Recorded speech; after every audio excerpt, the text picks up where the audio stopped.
So first of all, I'd like to thank very much GBC and all the executives and Manuel for inviting us at dynaCERT. We have been here several years before, so I will go through our presentation and quickly for people who may not know the story, and then I will delve into some of the latest news and developments at dynaCERT, including our approach to carbon credits.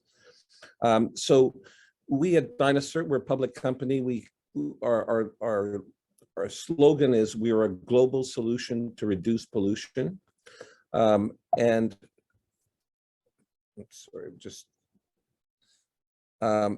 of course, because we're public, we have a formal forward-looking statement qualification. So what we have is a patented technology. Our product produces hydrogen and oxygen from distilled water through an electrolyzer. We produce that hydrogen and oxygen on demand with no storage, no pressure. So it's an intrinsically safe product. We install our product on vehicles that have primarily diesel engines.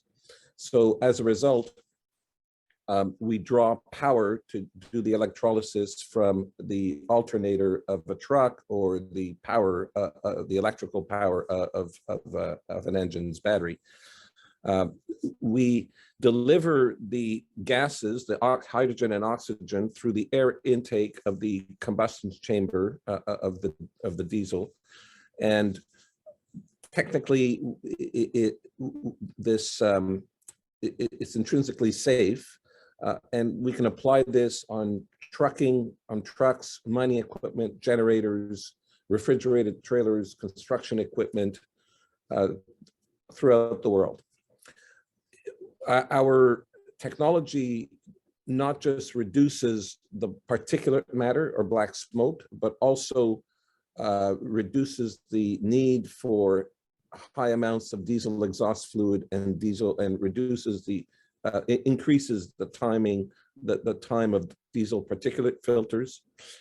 And it's important to understand that we have global patents and 5 patents worldwide.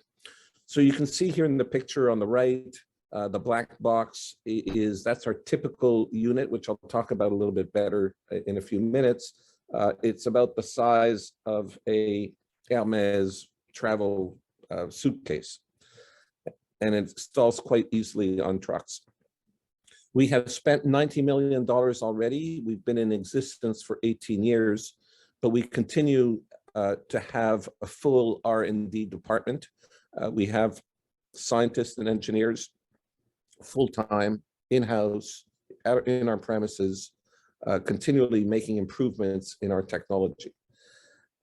Our technology results in greater power, more torque, less fuel consumption, and less CO2, CO, and NOx emissions in internal combustion engines. So those are the primary benefits of what we accomplish. The emission benefits have been tested by numerous groups around the world. In Canada, the PIT group, which is a gold standard of testing for trucking. We also did enormous testing at University of Ontario Institute of Technology, UOIT. In Germany, we have been tested by Continental Emittenten. We have been tested by TÜV North, TÜV South, and we received homologation a couple of years ago, and we're continually, with our improvements, adding on to our homologation. We also have certifications around the world, including ICAT in India. Our primary benefit in terms of emissions are shown below in this chart. Up to 88% reduction in NOx, up to 6 to 19% reduction in CO2, carbon monoxide 47%, THCs 57%, and reduction in particulate matter up to 55%. So we have when we sell our product, we basically, our buyers buy because they want to see emission reductions. But there are also economic benefits. As I said before, we save on fuel consumption, 6 to 19% in terms of what's been tested before, 50% in diesel exhaust fluid savings, about 33% in the life of diesel particulate filters, and also reductions in oil changes. Essentially, what the hydrogen does in the combustion chamber is it cleans the engine. It makes it almost like a new engine after being used for a while on vehicles.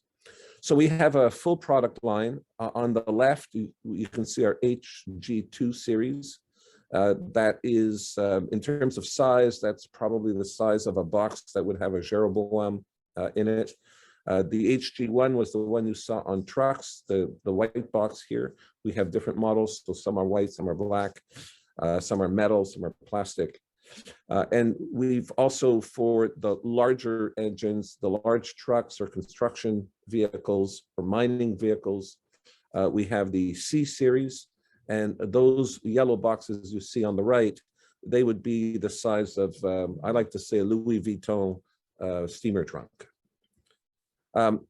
We currently serve primarily buses, trucks, refrigerated trailers, small trucks, the large Class A trucks, power generators. We're also on farming equipment, construction equipment, and obviously mining equipment. But we're continually developing our products. We're going into new markets with modifications to our products. We're not in passenger vehicles right now. It does work on passenger vehicles. We're testing it on passenger vehicles, but from the economic benefits are not yet at the point where it makes sense from an economic point of view. Although we have seen in a Porsche vehicle, for example, we're getting, anecdotally, we're getting very good results as well. We can also apply our technology on marine vessels, ocean vessels, locomotives. We're at the R&D stage there as well.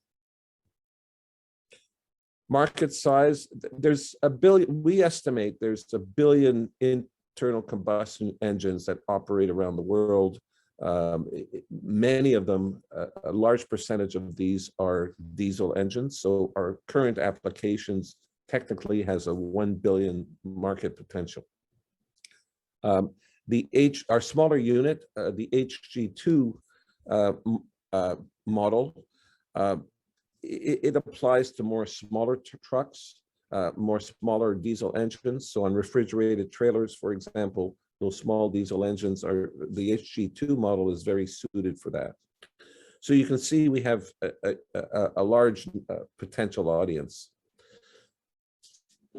The value proposition to the end user goes a bit like this. In Canada, I'll use Canadian numbers because they're fresh off the top of my head, but this is an ROI based on a long haul truck. So a truck that would travel most of the year carrying goods across the continent in North America or in Europe. The cost of to the end user, the retail cost, fully installed, is about $9,000 Canadian. So assuming this truck would travel 161,000 kilometers per year, and assuming the cost of diesel and a 10% savings in the cost of fuel, that means the payback or the ROI is approximately, it's under 1 year, basically. Our units are built to last 10 years. They need refurbishing every once in a while. This is a 2-hour operation where they have to be cleaned out. But all the end user typically has to do is add distilled water to our units. I've mentioned before, we've had independent verifications and validations around the world. So this is a repeat slide here, but basically we feature a lot of these independent testings that we've had over the years. It's taken a long time. We're very proud to have these independent validations. And they're on our website, by the way. We're very transparent. These are all available for the public to see. What we have developed, however, is what we call Hydrolytica. And Hydrolytica uses telematics, which allow the user, either the driver or a fleet operator, or anybody who's connected on the internet, can see in real time the actual fuel savings and the carbon emissions that are saved, the carbon equivalent emissions that are saved by the effect of our unit. And this can show up on a cell phone. Essentially, we connect, a driver can read a QR code and have can see graphs on their computer in real time. So the verifications that we talked about here are great, but end users now can see for their own trucks or their own vehicles or exactly what the fuel savings can be. And as a result, we are basically in the data business. We collect this data wirelessly from our unit. It goes into the cloud, comes back, and we have a full database where we can monitor each truck in real time, how well they're doing. And that has led to the development of the ability to capture carbon credits, and I'll get into in a minute. I'll get into that a little bit better.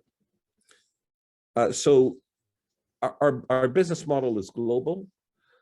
We've spent $90 million in 18 years in R&D, but we have a real product that can reduce carbon emissions today, available globally in the market. We assemble the product ourselves in our facilities in Toronto, in Canada, but we export the product all over the world. Our margins are about 100%. So basically, 50% of our wholesale cost is about what our cost of production is. So it's from an economic point of view, it's a good high margin business to be in, even though for the end user has under a 1-year payback. So it's a win-win situation all around. And we sell through a global network of dealers, independent third-party dealers. So you can see right now we have 46 dealers that service 33 countries. Actually, we put out a press release earlier on this week where we have now installations in, we've announced that we have installations in Russia, and we have also announced that we have installations now in China. So we're pretty much global in terms of our footprint around the world. And our dealers basically are either specialists in a type of product. So for example, we have some dealers that specialize in trucking, or trucking in North America, or trucking in Europe. And we have some who might specialize in mining equipment, for example. And I should mention, we have in Germany and in Austria, but basically we have a subsidiary in Europe called dynaCERT GmbH. We have a full team of professionals working in Europe to service our network of dealers and other matters in Europe. So although we have our head office is in Toronto, we have a major presence with very good people in our European operations. Our business has high barriers to entry. Essentially, it is a good business to be in because we have developed a unique method of separating the hydrogen and oxygen by electrolysis. And we continue with our R&D department to improve on those methodologies. We have a patented reactor, we have a unique process, and we also have incorporated inside our boxes, our units, is an electronic control unit, which moderates, first of all, it takes we have a bunch of sensors in our unit. So we have a whole bunch of data that we are collecting about our unit. And our unit also, through the electronic control unit, sends information to the cloud and to our servers that we can monitor in real time. We can also see exactly where the units are located because we have GPS on our unit, and we can see, the idea is hopefully one day we'll be able to see in real time exactly the amount of hydrogen is required to maximize the efficiency of the unit. And I should talk a little bit about that. The secret sauce to making this technology work, we've become, over the years, we've got a pretty robust unit that produces hydrogen and oxygen, but we can moderate the flow of hydrogen and oxygen, or the amount that we produce that goes into the air intake of a diesel engine. And each diesel engine is different. First of all, as you all know, fuel consumption is different with different vehicles. In any car, everybody has a different driving habits, but also the load, the size of engine, the manufacturer. Each manufacturer has its own specific designs.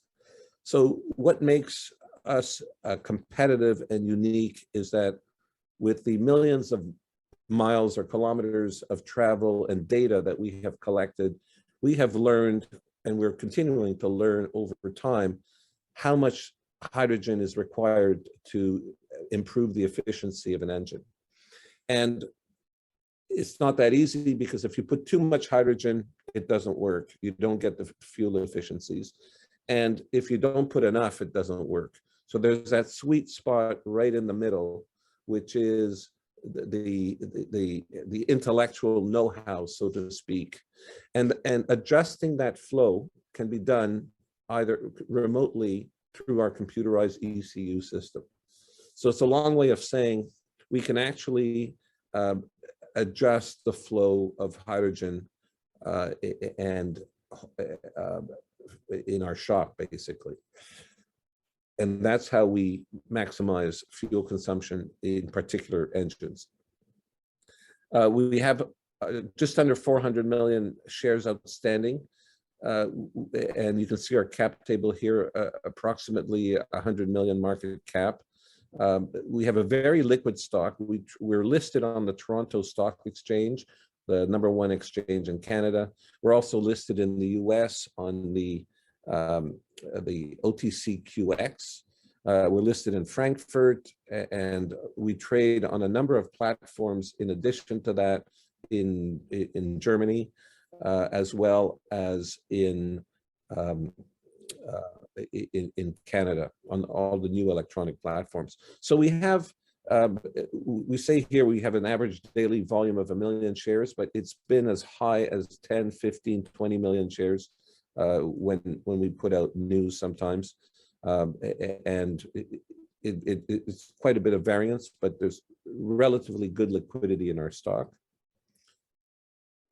People always want to know about our shareholders. So management and insiders hold about 25% of the company. Family offices about 15%. We have 6,000 retail investors that hold our stock, and we have about 25 institutional investors. We're institutional because last year we graduated from a Toronto Venture Exchange to the Toronto Stock Exchange. And as part of that graduation, we were required to have an underwritten financing done with arm's length securities dealers. We had a syndicate of 5 dealers in Canada. We did primarily a bought deal for $8 million, an overnight marketed bought deal for $8 million, which was sold to 25 institutions then. Since then, we have analysts covering us, including GBC, by the way, and we have had a number of institutional shareholders that have invested in our stock, including, as I understand it, Fidelity. We also have Eric Sprott. For those of you who may know him in the mining space, Eric Sprott is a billionaire, very successful mining investment banker, entrepreneur, and executive. Eric bought into dynaCERT with the intention of owning 10%. With his warrants, he went a bit above 10%. This was a while ago. Mr. Sprott got in there because he was primarily interested in the ability for us to generate carbon credits. And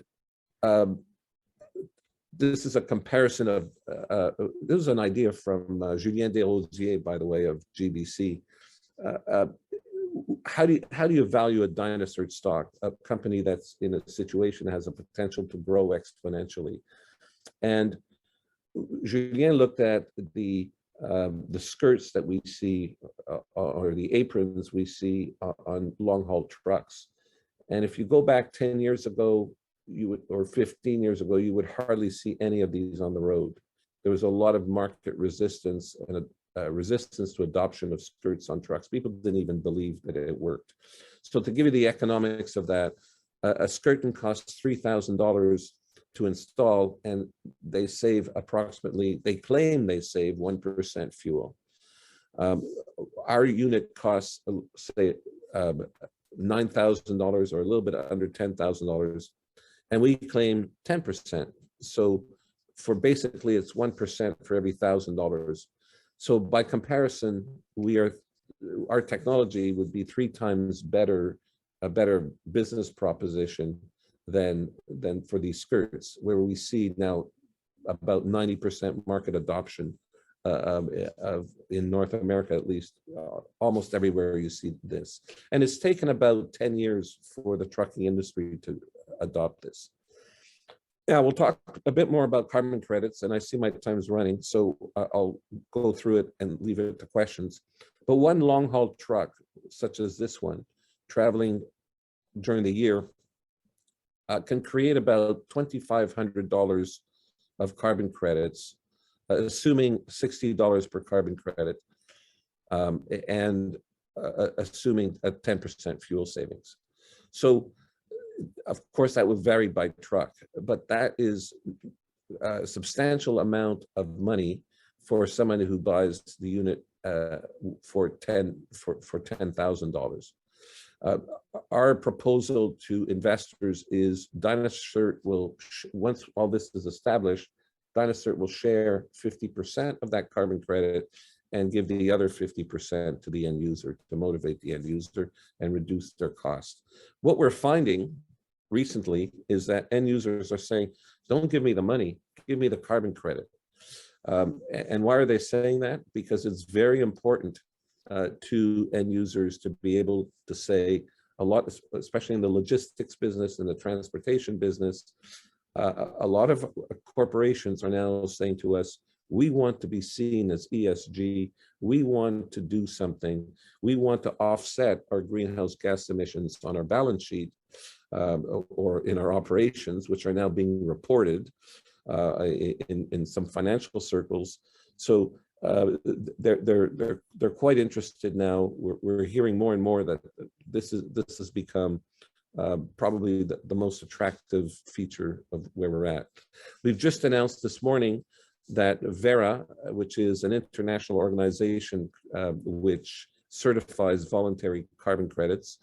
I'm sure some of you know a bit about Verra. There's about 8 organizations in the world that certify and verify carbon credits. We have taken a long time, 2 years, in getting our methodology and technology, which is really telematics, as I mentioned before, with the cell phone. We basically, with data, can create carbon credits by showing in a robust way that our technology is saving fuel. So as a result of that, Verra has a very strict process, and these are processes that are publicly known and understood. Verra is the largest certifier of carbon credits, so you can see on their website all their rules and regulations. We've just announced today that we have now reached under our new methodology. We have now reached the stage, which is great, the stage where Verra is now going to look for auditors to be able to monitor these carbon credits. So it goes to the like any financial statement you read, when it's something is audited, it has more value to the user. So this is part of Verra's normal practice. They do that with all their carbon credits. They have 1,700 carbon projects around the world, all of which are audited. So we're now at the point where we're looking at the nitty-gritty of the process of creating carbon credits at dynaCERT. In terms of recent developments, we've introduced Harold Martin to our advisory board and hired his firm. Harold Martin, by the way, is one of the leading diesel experts, leading motor experts actually in the United States, does work for all the OEMs. We have worked alongside Harold Martin Technologies to further our science. I've mentioned as a recent development, we have Verra. We've also had recent announcements that we're penetrating the mining industry with our larger C-suite units. And we have this year also automated our assembly plant, semi-automated our assembly plant. So we have a capacity to produce 72,000 units per year at our capacity. We're nowhere near that, utilizing this capacity right now. So we have plenty of room for growth. And we're continually adding dealers around the world. And as I mentioned before, our dynaCERT GmbH has been very busy adding a lot of dealers throughout continental Europe in various countries. And we have a full, because we're in the green space and the carbon emissions reduction space, we obviously have a very large presence in government lobbying. These are our people. I'm not going to belay this too much longer. I see my time's running out. I'm not going to leave it for questions. But I welcome you to ask any questions or discuss any point that you'd like to discuss. Yeah, Jean-Pierre, thank you very much for your presentation. And I would say, first of all, a question regarding, very important because you have really strong shareholder structure. And how is the liquidity situation currently? How much cash on hand right now? Oh, yeah, we're in a very good situation, about 11 million in cash at last quarterly financials. We have no trouble raising money, but we don't want to raise money at these prices. And because our margins are quite high, the focus is on sales. And we think we could be self-financing, assuming the sales come in 2022. So we have no intention of doing any financing in the very short term, at least. Yeah, right. I'm asking because shareholders all in Germany always ask about the liquidity situation, because you're always investing in the new technology, and that's why I'm asking here. So 11 million is a good volume in my opinion. And next question regarding the credits, the carbon credits. Do you already have a designated buyer for the carbon credits? How is the system? If you have them, how is it possible then to monetize it? Right. So the process with voluntary carbon credits is, first you have to create the carbon credit and then you can sell it. But there's also now developing a futures market where people are actually buying, like they buy futures in a commodity. They would give a down payment now to buy it later when the carbon credit has been created. Right now, carbon credit volumes, as you know, probably, the volumes and prices are increasing very rapidly. Typically, the way to sell carbon credits, one way is to go through dealers and brokers. As we know, all the big banks around the world are getting into the carbon credit business right now. Prices are going up steadily, volumes are growing steadily, demand for carbon credits exceeds supply. So we have strategically decided we're going to wait. We think we can get better prices down the line. It would be a lot easier. We've been approached, of course, by dealers of carbon credits.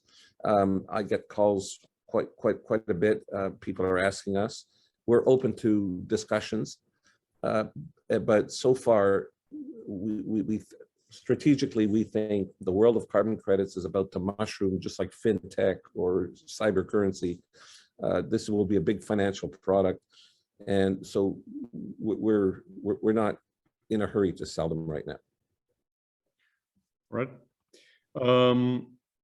Regarding guidance for next year and next few years, so do you have a guidance regarding carbon credits for 2022 and next year? So how many do you think you could sell in the volume? First of all, in terms of creating carbon credits, we don't give guidance, but right. what we can say is we do sensitivity analysis. So a long haul truck can create between 30 and 60, 70 carbon credits per year. So that's how we arrive at the $2,500 carbon credit number. So per each vehicle, so you can do the math, but as you know, as a public company in Canada, we cannot give guidance at this stage. We would have to continually give guidance all the time. COVID, I hate to make this excuse, but we have a product that's ready now, and 2021 and 2020 has been quite the setback because of COVID. And as you know, in Europe, it's been difficult as well, but it's not so much a dynaCERT.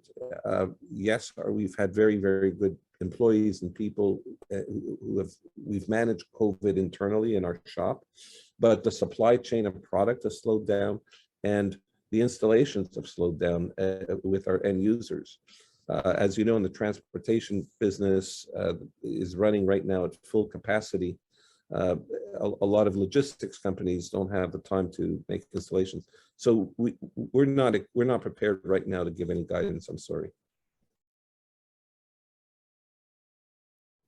Perhaps the final question regarding ESG. So do you publish an ESG report currently or in future? And how would you say, what are your final words regarding ESG? How is it done? How is it focused at dynaCERT? Right. So we're very sensitive to ESG requirements and the benefits of ESG, and it's something we discussed.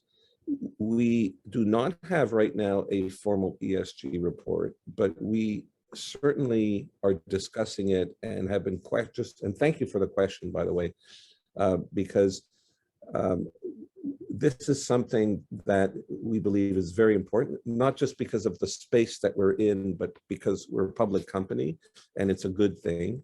So we are looking into ways of improving our ESG.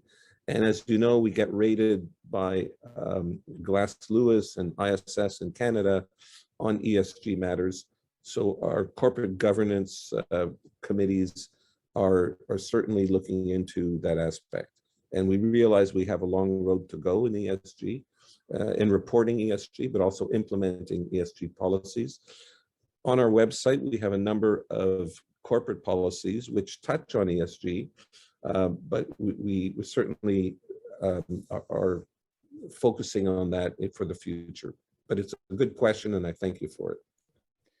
So perhaps finally, it's really a big thing. So carbon credit thing. So where do you think so finally dynaCERT could be in 3 to 5 years? So where do you see your vision in that?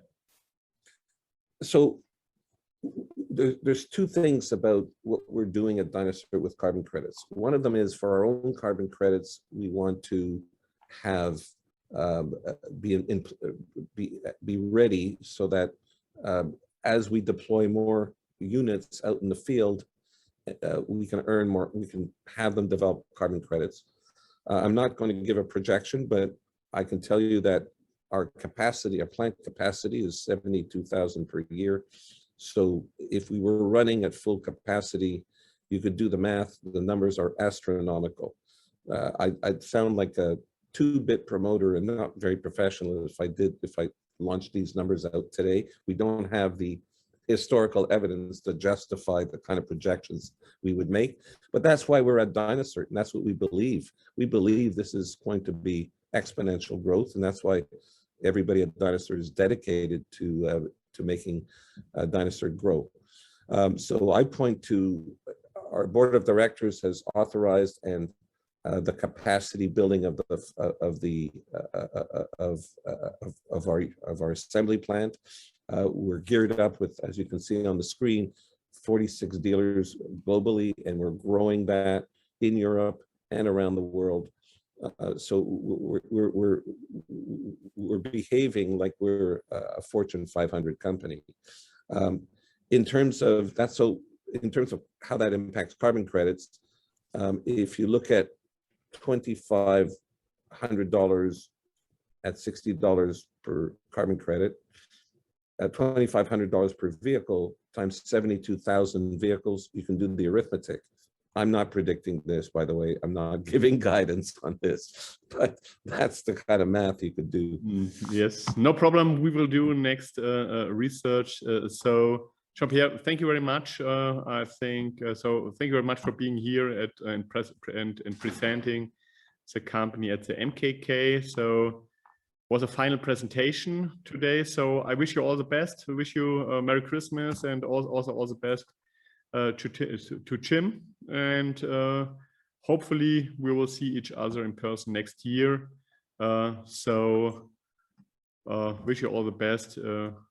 Doing good business, and then see you next year. Thank you, Manuel, and the same thing too. Our best wishes back to you. Jim sends his regrets, but thank you for everything. Thank you very much, and stay healthy.